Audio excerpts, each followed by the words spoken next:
Ian MacDonald and Ian McFarlane, the Duke of Gordon's birthday, and Ian MacDonald will be appearing at the Colonsay Folk Festival, which runs from the 18th to 21st of September.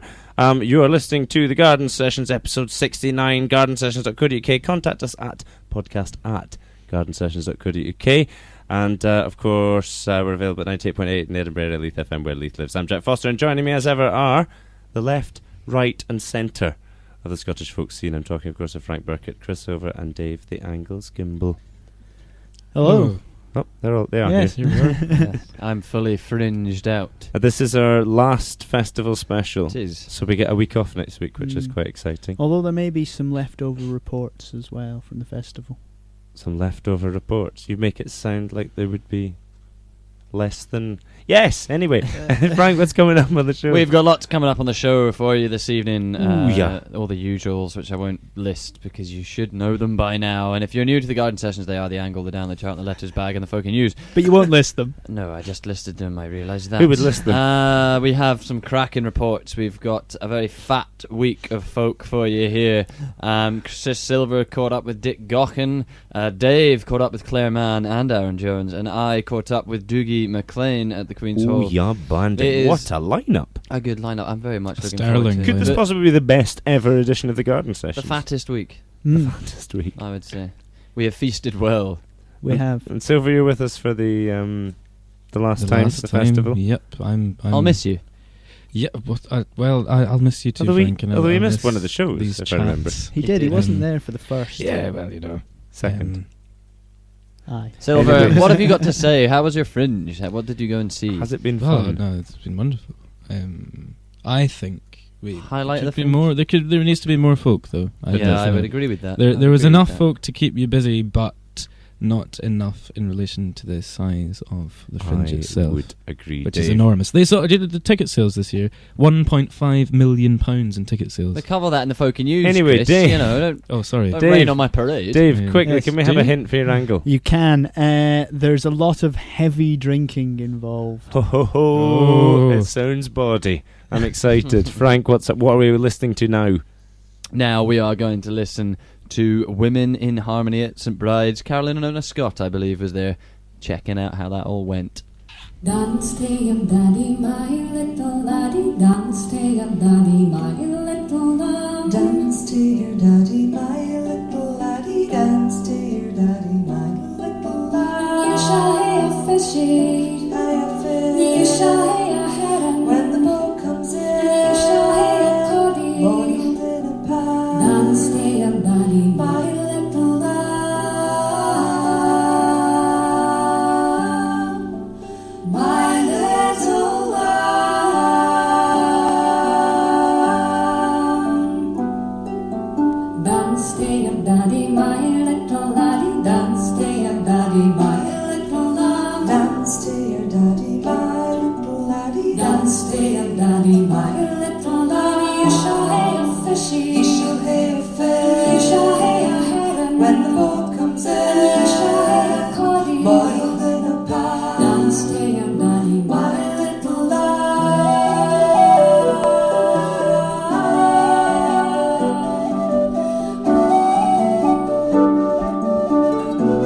Okay, down at the St Bride's Centre with Corrine Polworth and Karina Hewitt.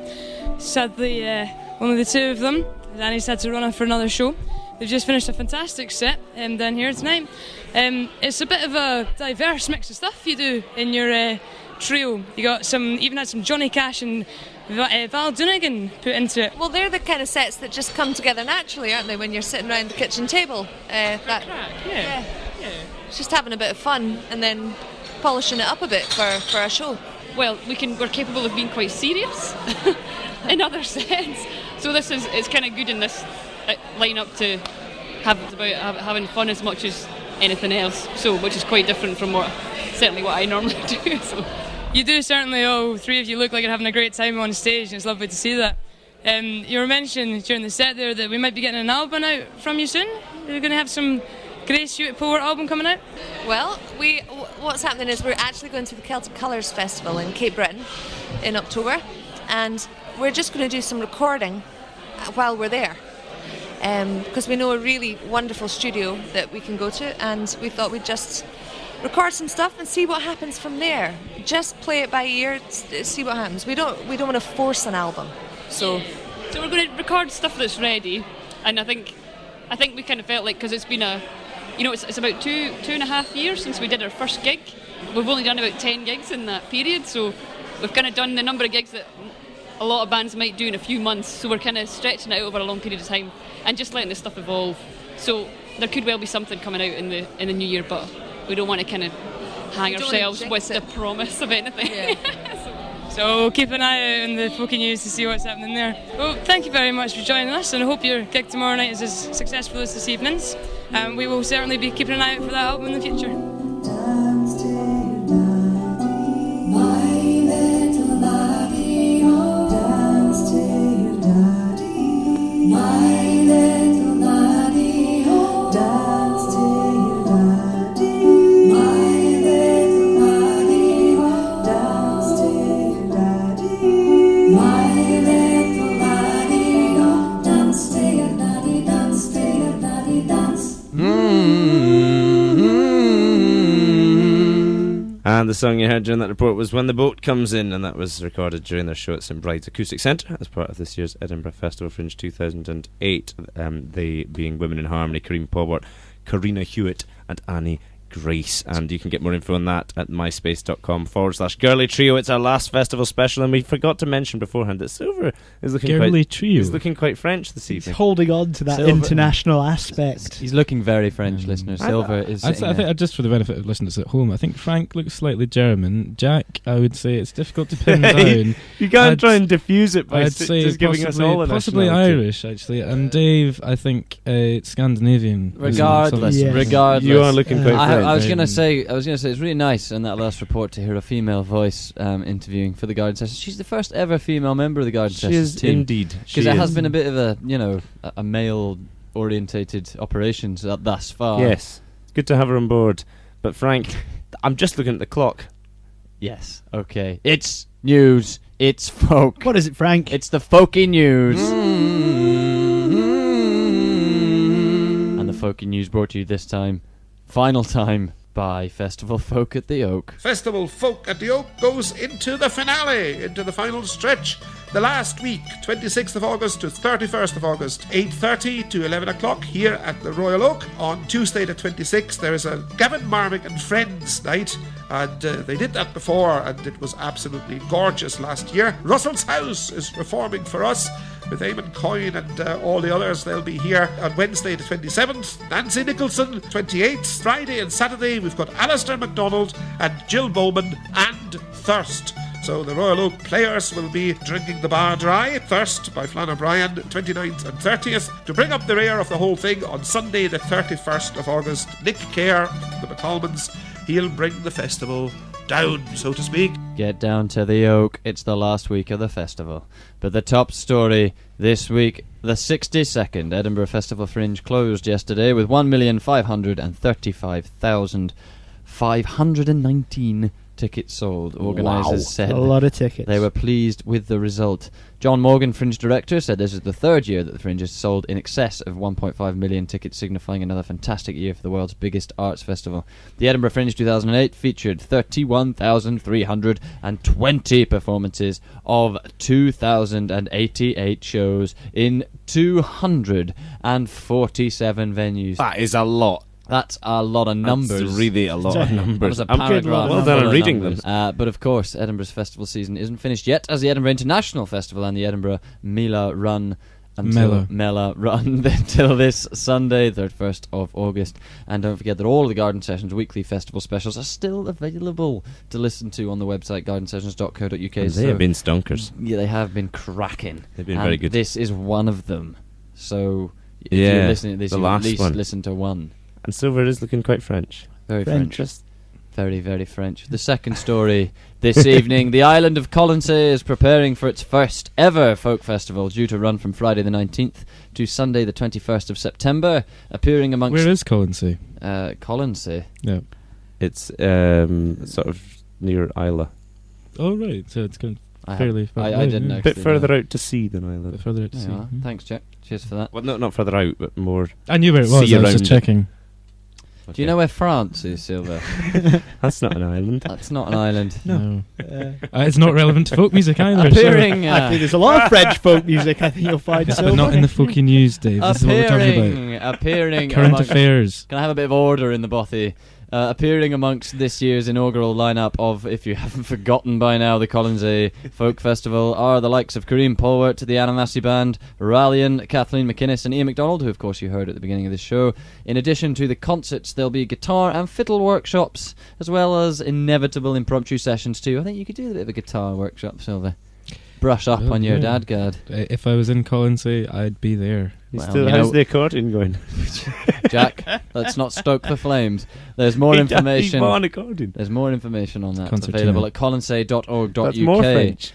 Finally, this evening, Edinburgh's Grand Old Opry of Folk and centre of traditional music in the Edinburgh Festival, the Royal Oak earned another jewel in its already bustling crown. It is a bustling crown. Last week, Crown when doesn't American comedian, get this, folks, if any of you listen to Radio 4 out there, BBC Radio 4, American comedian Mike McShane appeared on BBC Radio 4 classic panel comedy show Just a Minute during their Edinburgh Festival special.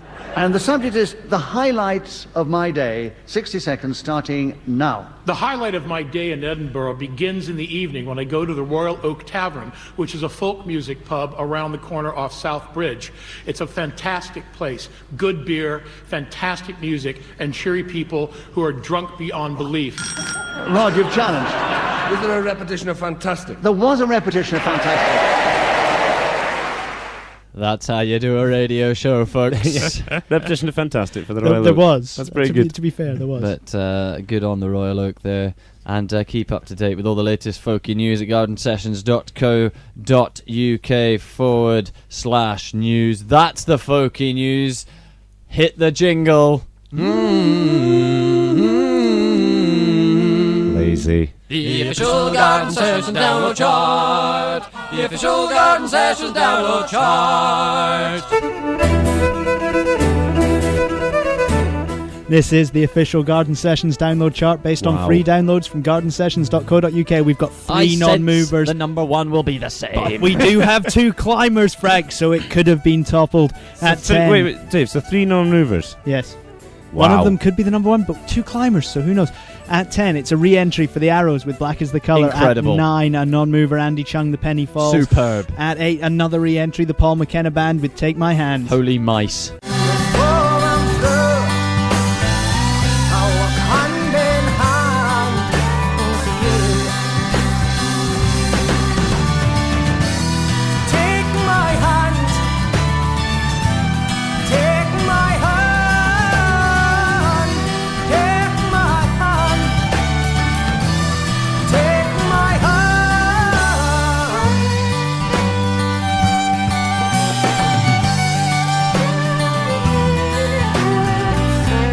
At 7, it's down 1 for Alan Still with clip. Anya Maria on the page. At 6, down 3, Frank Burkitt, Working Hands. Falling. At 5, down 1 again, Better Alan rest those Still, working hands, Contrary Frank. Soul. What was that? Say it again. It was down 1 at 5 for Alan Still with Contrary Soul. The day goes by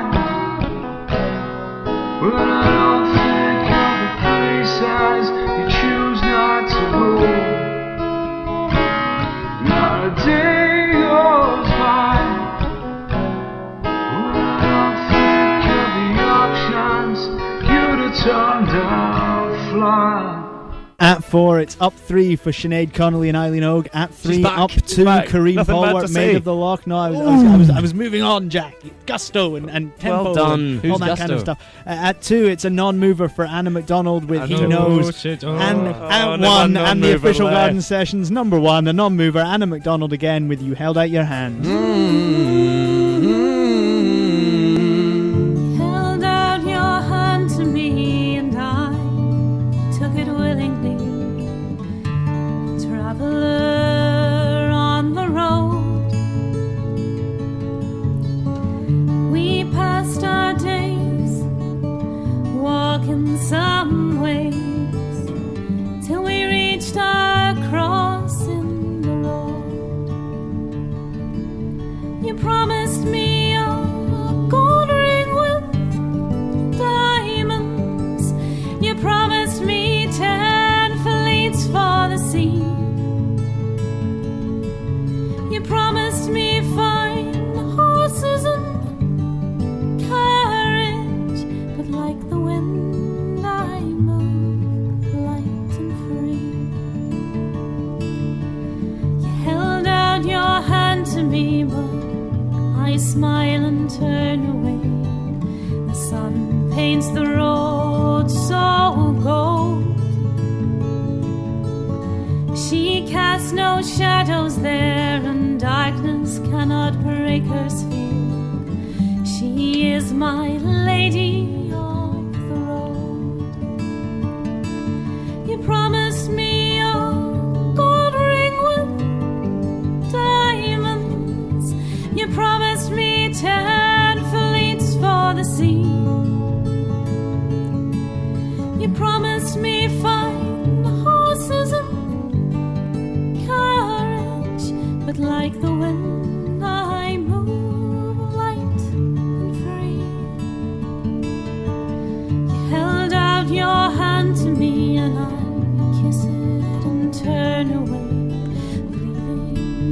the tears touch my lips.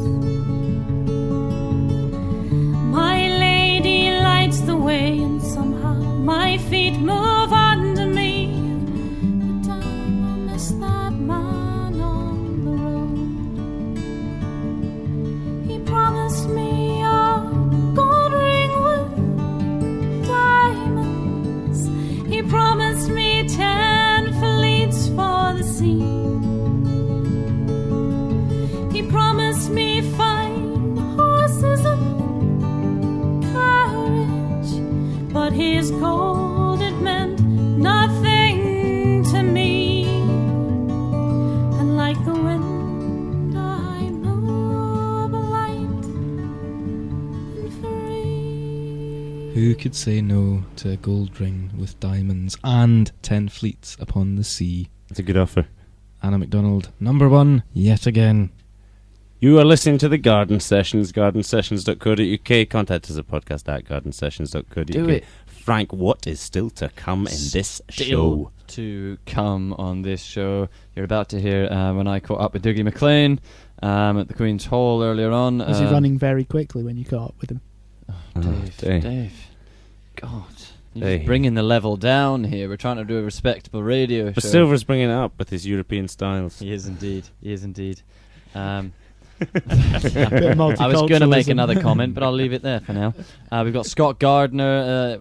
Oh no, sorry. We've got the angle. The angle, Frank, which I'm not supposed to know what it is. You just gave away that it's Scott Gardner doing the angle. That's another Dave, hint. After 2 years of secret angles. Lots of booze was drunk and Scott Gardner sang it. Yeah, and Sorry. someone ends up naked. Just gave you a rogue hint It there. sounds crazy. Man and Jones a report, and we've got letters back, and Dick Gaughan as well. Silver caught up with him, and they swapped quotes. The literary genii that they are. Any French quotes? No,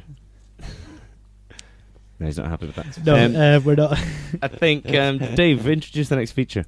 The next feature is when Frank caught up with Dougie MacLean at the Queen's Hall. How fast was he running, though? I don't know. Oh, shut up, Jack. It's 17 very, knots. very late in the evening. You join me now, Garden Sessions listeners. I've just witnessed Dougie MacLean Band at the Queen's Hall. The Fringe is coming to an end. That was an absolutely supreme gig, and I'm delighted to welcome Dougie MacLean to the Garden Sessions, I think for the first time. Dougie, how did the gig go this evening? Oh, it was wonderful. We had a fantastic time. It's always a pleasure to come and play in the Queen's Hall because it's such a lovely venue to play in. It's something about the kind of the woodenness of it, you know, and the balcony up the top. And it was full tonight, so you kind of surrounded, the people kind of are wrapped around you, you know. So it's very conducive to make it, you know, having a great atmosphere. And the singing was fantastic tonight, and the audience were just brilliant. You were talking about your band there, and you were just saying to me there that you've become sort of an ensemble and you've become very, very close friends. Tell us a little bit about the history of how you guys met and when you started playing music together. I've had various bands over the last 20 years, different musicians I've worked with, and slowly it's all kind of distilled down to it's like trying to find out what the best kind of lineup for the kind of songs that I write, you know.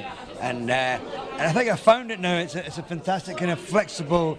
It's more of an ensemble than the band. And Greg Lawson is a fantastic violinist. Who's a very, you know, we're all great friends. My son Jamie kind of holds it all together with the percussion. Have you been inundating Jamie all his life with your songs? Has he grown up listening to the Dougie MacLean songbook? Well, I mean, there's nobody else I would play with. He's a fantastic piano player and a fantastic bass player, but he plays percussion with our band because our rhythm's exactly the same, you know, and because he's got a family rhythm, and so he can keep rhythm with me in a way that no other drummer or percussionist can. And that's the wonderful family thing, you know, that kindred spirits, so man. Your body clock's working exactly the same. And I mean, maybe it was indoctrination as well when he was young, but he runs our studio and he's a producer and a writer in his own right. But it's great fun, and so we're all a great bunch of friends, and you have to have that when you're playing music together on stage, because if it's just a job, forget it, you know. But you're obviously very famous in Scotland specifically, but internationally you're obviously renowned now. Do you find that playing back in Scotland, when you come to places like the Queen's Hall, or if you play back up in your home of Perth, obviously, do you find that that's more enjoyable or not? I mean, do you particularly enjoy playing gigs in Scotland? Yeah, I love playing in Scotland. I think we're it's nice to see you guys doing your radio thing, because I think we're let down by the media in Scotland. A lot of us who are touring all the time, and the hall was full tonight. I don't know, 700 people or so. But you won't hear us on the radio, on mainstream Radio Scotland. If only. I mean, well, they should. They should be a little bit more aware of what's going on. The full hall tonight was despite the fact that you don't get any support. And not just me, but lots of other musicians like myself, who love to play at home, and our Scottish public love what we do. But they don't really get a chance to hear us very much. I mean, hopefully you should be playing in the Playhouse, really. But I'm really excited to see that you guys are, getting into the new technology. Well, I'm glad that I'm glad you heard it here first. Garden Sessions. That Dougie McLean is bigging us up. But finally, I'll ask you one more thing, and then I'll let you go. It had to be mentioned, inevitably, Caledonia. Probably one of your most famous songs. There are many people that I know, me included, that reckon it would probably be a fantastic, almost, if we ever needed a new national anthem in Scotland, I think that would be a candidate. Do you dread singing it now? Because obviously you wrote it in your early 20s, and it's been around with you for so long. Do you dread singing it, or do you still enjoy playing it? No, I love it. I'm very proud of the wee song, of what it's done, and it's a lovely song to sing. I enjoy singing, If you like the process of singing, it's a great song to sing, because for whatever I did when I wrote it when I was in my 20s, I picked a nice melody, a nice singable melody, and the sentiment's always with me anyway. I love this, and I think it's very exciting in Scotland. I think there's lots of really exciting things happening at the moment, and so the song suddenly started to have another whole life again. So I'm very proud of it. I never get tired of singing it. Well, thank you very much, Dougie. It's been an absolute pleasure talking to you. It was a fantastic gig tonight. It's been an absolute pleasure having you on the Garden Sessions. Thank you. Thank you very much. We may be lost, we maybe can't stand still long enough to believe it. But we share the cost, and we'll wander on until it's our time to leave it. And we'll drink to the wild ones, to the laughter of the child ones, to the ones who have broken away. And we'll drink for the pleasure, another Long Island measure, and fall into another new day.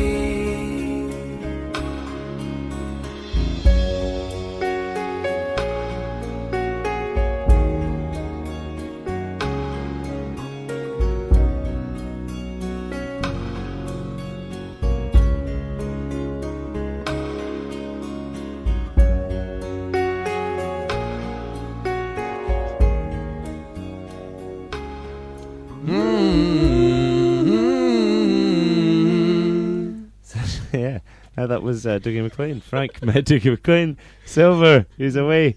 Too much of that red wine. Frank, what's still to come? No, well, actually, the song you heard during that report was Charlotte from Dougie's 2001 album, Who Am I? I'll Frank. tell you what's to come now then, shall I? Yeah. Scott The Angle. Sung by Scott Gardner. Can you tell that I'm reading off a bit of paper here, listeners? I don't know if you can. Man and Jones. Dave caught up with them. And the Letters Bag, of course. And Silver's wonderful interview with Dick Gaughan. Oh, they're like two peas in a pod, so yeah. They were trading quotes. Did you look this French when you interviewed Gaughan, Silver? Are we getting any closer to the Angle? Anyway, what is it? We know it's Scott Gardner. We know it's Scott Gardner. And Frank, do you know the title? Can you guess? No. Go on, pluck it out the sky. Well, just because I know that this is probably one of the songs Scott sings. Is it perhaps Jock Hawk's Adventures in Glasgow? Jock Hawk's. Jock Hawk's. Not Hawk. Yeah. Is it, Dave? It's written Hawk. That is what it is, yeah. It's Scott Right, Gardner and yes. Jock Hawk's Adventures in Glasgow. De Glasgow tuna gae die nicht to spend my penny fee.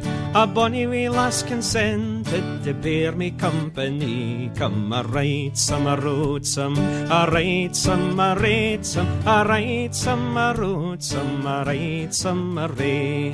I said I was a pluming chiel, a stranger to the tune.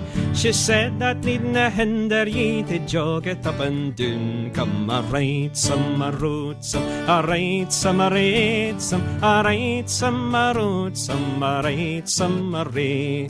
We gaed into a tavern and I cried out for gin, and all the lads and lasses there they smiled as we come in. Come a ride some, a road some, a ride some, a raid some, a ride some, a road some, a ride some, a ray.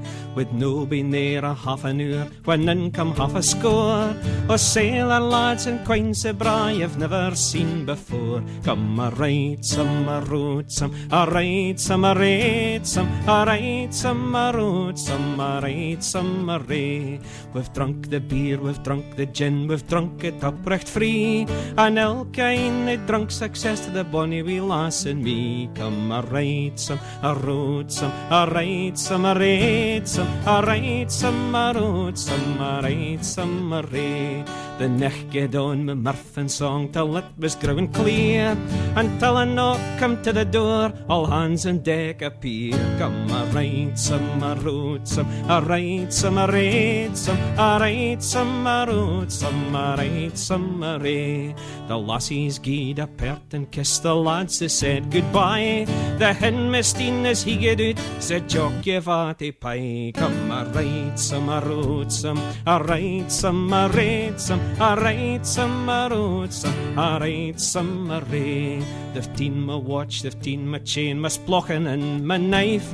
It's a wonder that they didna tak my wee bit spunk alive. Come a ride some, a road some, a ride some, a raid some, a ride some, a road some, a ride some, a ray. I came into this world alone, so naked and so bare. Get home the same for Glasgow tune, I'll no be back nae mair. Come a ride some, a road some, a ride some, a raid some, a ride some, a road some, a ride some, a raid. Be careful when going to Glasgow. That'd be my moral. Dave, what's your angle? There's no real point in doing it now, Silver. Oh, sorry, was that it? You've just done it so succinctly yourself. Brilliant. But anyway, let's imagine it's a few moments ago and Silver just asked that question. There's always a jingle. See, I have a moral, I don't have an angle. You're the one with the angle. Anyone can come up with a moral, but only you can come up with an angle, Dave. What is it? A young chap goes off to Glasgow, decides to have a good time, go and spend some money on a night out in Glasgow, and he meets a young lady, a very attractive young lady who's quite happy to show him around. In Glasgow? In Glasgow, yeah. That's rare. Well, there you go. Easy. There's many a bonny lass. There it is. There is many a bonny lass in the second city of the empire. So yes, she kind of looks him up and down and goes, "Hold on, you're not from round here. You're obviously, you're from out of town, and you look a bit like a stranger to the tune." She kent I was a ploughman chiel. Yeah, a farming child. Right. No, child just means man. In the Northeast. So right. Well, Dave, so he went to a tavern. Yeah, okay. And he sort of said, let's have some gin. Yeah, and everyone around the place sort of smiled as they went in, and because they were going to drink some gin. Paraphrase the rest of it for me, Dave. No, I refuse. Go ahead, Jack. Go on. We'll have to fill this time with something else. Dave, I've been being referred to. We'll just have to revert one to this. for Silver. Dave's given up. Looking very French, Silver. You do look a bit. Again, for the benefit of listeners at home, I'd like to point out. Apparently, You've been French. You've been relaxing by the Seine. Yeah, you do look very French today, Silver. Walking up and down the Champs-Élysées. Dave, continue with your angle. So they've not been there for very long, and all of a sudden, half a score of guys come in with. What's half a score? 10. Score's 20. Okay. There you go. Sailor lads with some young ladies, very attractive young ladies again, and they're drinking all night. You know, do they look French? Because it'd be absolutely hilarious if they did. Silver, they're in Glasgow. Not We've played the tune now. We don't need to talk about Frenchness anymore. Okay. Let it go, Silver. So anyway, you know, yeah, you look a bit French, but you know, let it go. It's not that big a deal. Just leave it be, okay? You know, calm down. He does look quite French. The night goes past and they're all having a great time and they're drinking and making merry and singing songs and all that kind of thing. And then all of a sudden, someone shouts in the door that all the sailors have got to get back to their ships. You know, they're heading out of port. You know, they've got to get back. So all the girls give sailors their gotta go. young men a kiss on the cheek to say cheerio. And just as the last one French heads kiss? out the door, he Not on the cheek, really, but just as the last one heads out the door, he turns around and says, "Jock, you're gonna pay for this, yeah? This is you've got this covered." Why should he pay for it? he's paying for all the sailors' drinks. Yeah.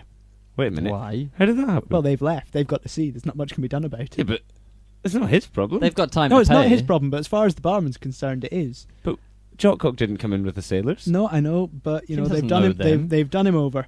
So essentially, the barman Can he not- they take all his stuff. Surely They he's take his watch. They take his knife. They take his the shirt. Splochen and his knife. What's a splochen? It's a pouch for carrying tobacco. There you go. So they take. It's all a his wonder stuff they off didn't him. take his wee bit spunk of life, really. I mean, Well, yes, I think- you might say. I think they did take his wee bit spunk on. no, it's a wonder that It's they a family didn't. show. And then he goes on to say, you know, Right. Silver looks quite French. I came He does. into this world complete, you know, as a baby, So completely naked. and Yes, that's the as way I'm generally. leaving Glasgow, and I'll never go back again. Why did the sailors steal all this stuff? They didn't. The barman did because he couldn't afford to pay for the sailors' I wasn't really drinks. listening through most of that. What's your moral, Dave? Moral is essentially, as Silver very correctly said, don't go to Glasgow. Hmm. No, that I could don't that think could so. spark some debate. I don't think I that's think- exactly what I don't Silver think said. Yeah. It's to What? be guarded when sailors are about, because That's not what you sailors said have a before. habit Before of- you said don't go to Glasgow. well, yeah, that's one moral that you could take from it. But at the same Yeah, you're backtracking now. well, yeah, like basically Glasgow. Right, sailors, you're turning tail. Anyway, it's like fine. a Frenchman. It's fine. It was Jockcock's fault, probably. Dave, is that your Oxbridge angle? humour. It is, yes. There is not an That might be right. inch of Oxbridge humour on the As if Garden there wasn't session. enough at Edinburgh over the past 3 weeks, you know. Have we It's a become festival tainted by show. it? Four-star comedy about the French. He really doesn't But it's like comedy it. at your expense, not the French. No, well, yeah, but no, I mean the That's French are great. I agree with that. I'm quite privileged actually that you. Exactly. Well, you don't sound like you I'd be feel very happy if privileged. someone said you look No, very no. French. I just think. Wouldn't you, Frank? I'd be very happy. We're not, you know, French people are very handsome people, Silver. It's No, I know, definitely I know. a compliment. I know. I mean, I there is know, no I question know. that it could Yeah, be taken yeah, any other absolutely. way. I have a feeling we may be getting slightly, Sorry. slightly Right, yes, sidetracked from the Claire from the task Mann in and hand. Aaron Jones at Festival Folk at the Oak.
I'm downstairs in the Royal Oak now, and I'm joined by Aaron Jones, and perhaps more excitingly, for the first time ever, no offence Aaron, by Claire Mann as well. They've played a fantastic sold-out gig this evening in the Royal Oak. How do you think this evening went? It was good, yeah, I really enjoyed it.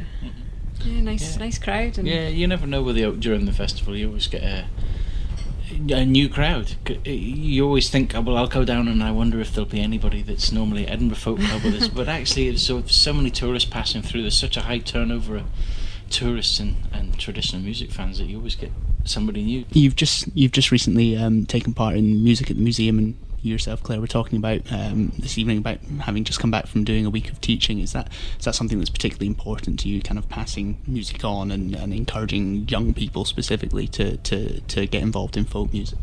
Oh, definitely. I think it's... Aaron's not a fan of teaching music because he was never taught, but I kind of was as a kid, so I do think it's important to kind of pass on, to give people an idea of what I do, and then as long as they kind of take that and mix it up with ideas of what everyone else is doing is a great thing, I think. Mm-hmm. And I do enjoy it as well, I have to say. It relates to your love of the Olympics at the minute, is that the music you're teaching people is like the baton in the relay race. You're giving it to them, you're hoping that they take it and run with it. Rather than take it and stand still with it. No, but it's that kind of, you don't want to spoon feed people. That's one of the reasons I'm not a big fan of teaching. Is that I hate this idea of spoon feeding people. If somebody isn't motivated enough, if you're not passionate enough about music to want to learn yourself under your own auspices and your own steam, then I can't relate to that. If everything that you learn you need to be taught by somebody else, that for me cries that you don't have the motivation. But when you do teach people, what you hope is that they take what you give them and take it somewhere else, not just learn it note for note and then play it that way forever. That for me would be fruitless, and we'd all sound the same and all play the same. And so. But I think the thing that I try to get out of teaching to give people is, especially when it comes to because a lot of the tunes are written out in books and it's just the notes and nothing else, and it doesn't really tell you the whole story about the tune. So what I try to do is kind of give them the ornamentation and the phrasing, and give them an idea of how I would interpret that. And then, because a lot of people, the week I was teaching last week in particular, a lot of people didn't really have an idea about that. Lastly, very quickly, what's coming up in the future for the Mann and Jones? Is there a Secret Orders 2, which we heard about a long time ago? Is that happening? Yeah, hopefully. Hopefully so. We've been in some respects we've been lucky, in some respects we've been unlucky, because it's been such a busy year for us with other projects that we've had so little time to dedicate to Secret Orders 2. We've done some gigs with my twin who played on the first album, and we've been sending stuff to Leo, and what we're hoping for is to do something more quartet based, and rather than do our own duo thing and bring them in as guests. Yeah, hopefully we've a bit more time towards the end of the year, so hopefully we'll get... And hopefully it'll be out for the new year. Fingers crossed. Well, we'll certainly be at the Garden Sessions first in the queue to get a hold of a copy of that. It was a fantastic evening tonight. Claire Mann and Aaron Jones, thank you very much. Nice one. Thanks very much. Thanks very much. Claire Mann and Aaron Jones after the Festival of Folk at the Oak gig last week. Dave, talking to them there. We wanted to clear up the French thing. So I was a little bit worried. We just want to point out it's not an in-joke. He actually does just look quite French. Quite Mediterranean in particular. Garden Sessions Letters back. Sorry, Silver, I think we made it worse. He still has this look of disapproval on his face. The first letter is from Acoustic Lady Lad in Edinburgh, and it Hello, says... Acoustic. Hello indeed. I would Mr. like to Lady mention Lad. that Dave's Angle section of this site, the moral for Glenloggie appears to be threatening suicide can sometimes make everything all right. This, although funny, cannot be right. That is the moral of Glenloggie. Yeah. Really? Is there no margin for... She doesn't threaten negotiation. Just read the lyrics. No, she doesn't. But she doesn't. She does. Threaten suicide. No, she doesn't. No, she does. She sends a letter saying that I'm very, very ill. She doesn't say like I'm going to kill myself. She says I'm very, very ill. You know, Well, this could possibly have sparked some debate over the threatening moral of fatal Glen illness. You know, whether she would carry through with it afterwards, I don't know. But I mean, I think it's kind of the same kind of thing. Broad, slightly amusing take on the lyric, but essentially that is actually. Frank, next letter. Graham from Tunbridge Wells. Has Dave gotten away scot-free on the unicycle front? Or will the Garden Sessions team still be bringing us the promised photo of Dave on a unicycle? Well, Dave, it's really up to you. You got me on a bollard. That's enough.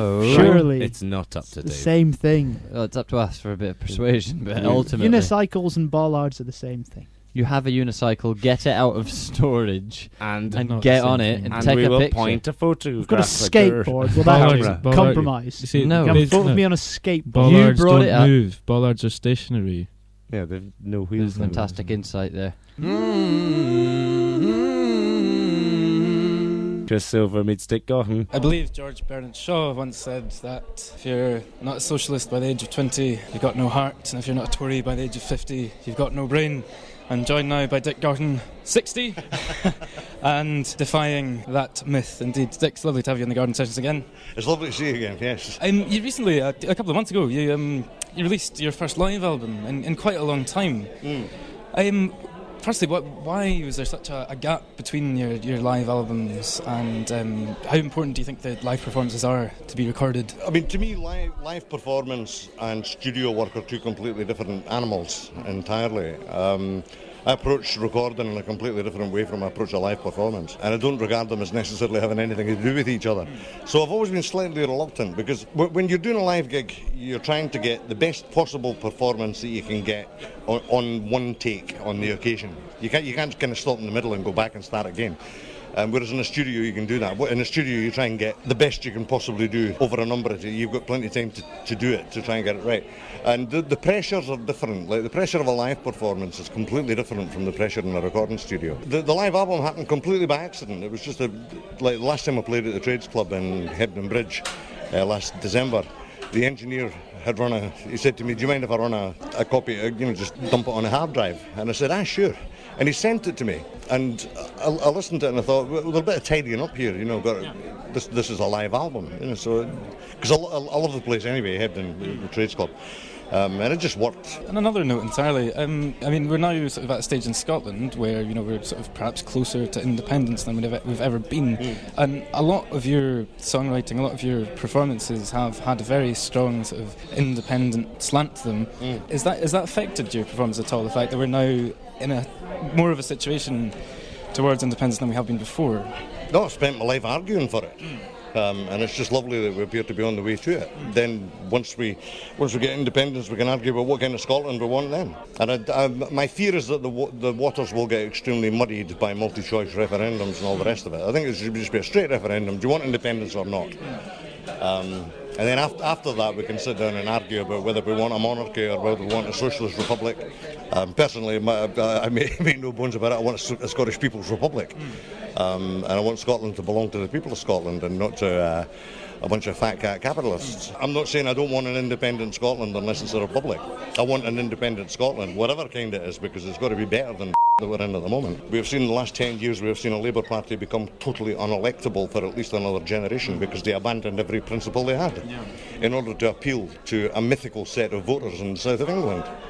And they abandoned the people who set the party up. They abandoned the people that they were supposed to be representing. So I think the argument's over. Just finally on that note, there remains a lot of, sort of fire in your live performances, a lot of energy, a lot of I would not righteousness, but well, I'm sure you've got a better way of putting it yourself. But Scottish crabbitness. Well, perhaps. What is the secret to sort of keeping that going throughout a whole career? Whereas, like as you said, with your contemporaries in the '60s, many of them have gone off that path. Why have you retained the sort of the fire in your performance and the politicisation, if you like? Because I think probably because I haven't changed. I'm working class. I live in a working class area. I live in a council scheme, as I have done all my life.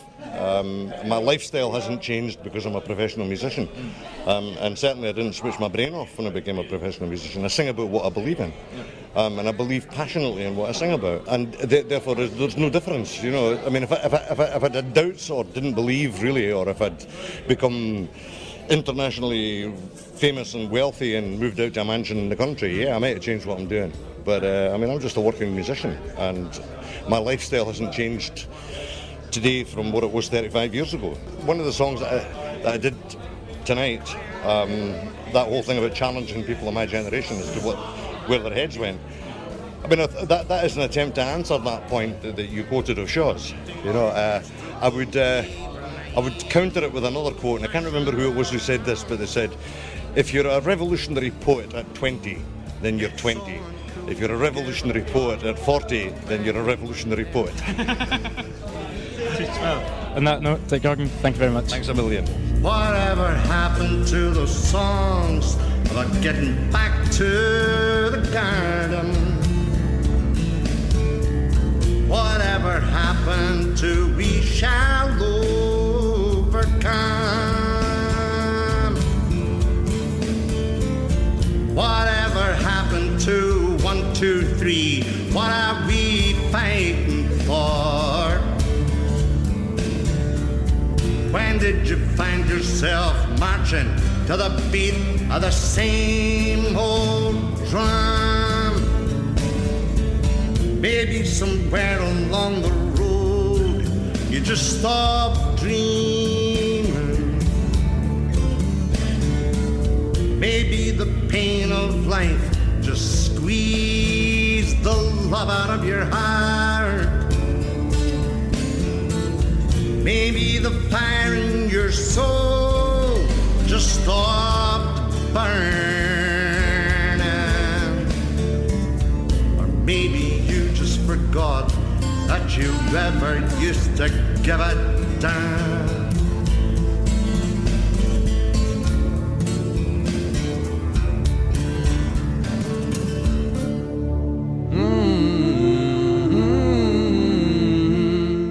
Dick Gaughan at St Bride's Acoustic Centre. And Gaughan's new album Live at the Trades Club is available now on Green Tracks Records. And incidentally, that song that you heard at the end of the report there, Whatever Happened, was from the Not In Our Name CD, brought to us by David Ferrard on his Songs for Change label. So there you go. Bit of knowledge there. Every day's a school day. Podcast. Well, there you have it.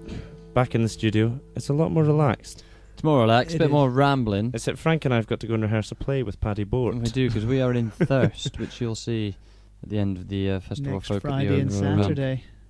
That should be exciting. I'll be there. Have you looked at the script yet, Frank? I have. I've read it over, but that was a couple of weeks ago. Can you remember any lines? Not really. Something about waste in hard times. But you'll have to come and see it, listeners, if you want to hear the rest of the script. Indeed. Paddy Bort plays a barman. Suffice to say as well, though, Thirst, thanks to Frank and Jack, may be rubbish, but you'll get a good Festival Folk at the Oaks show around it. Yes, so thanks Dave for that. Right, yes, anyway, that's all for this week, though. Till the next show, don't forget, you can keep yourself entertained at gardensessions.co.uk, where there's a wealth of free folk music to listen to and download, as well as the last 3 months' worth of episodes. All the latest folk news, top 10, and the complete Dave's Angles. Tom's Folk Odyssey blog, and that's what Tom will be back on the next show as well. Back look forward to seeing what he's got up to. The Folk Odyssey continues.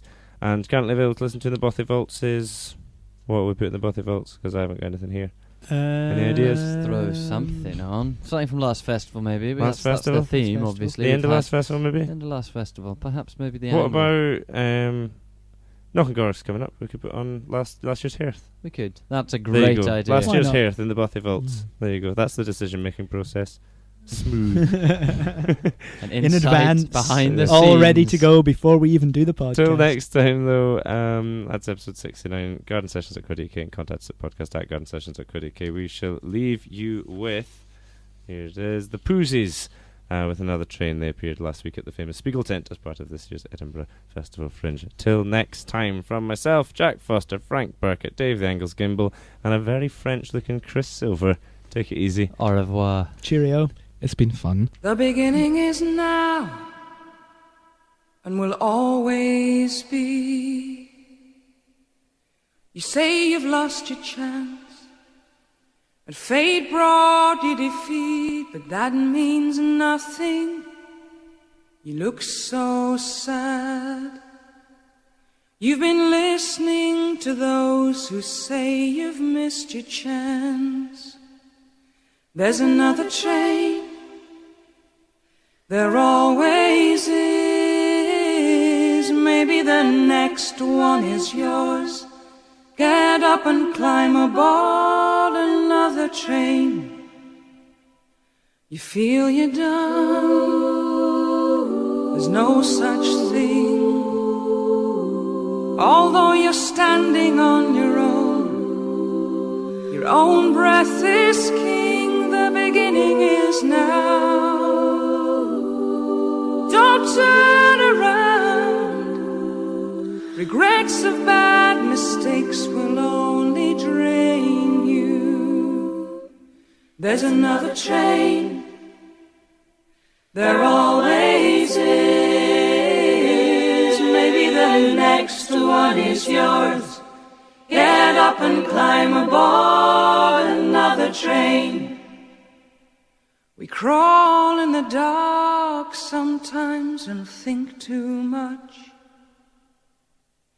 Then we fill our heads with crazy things that only break our hearts. And I know you've seen what the earth can do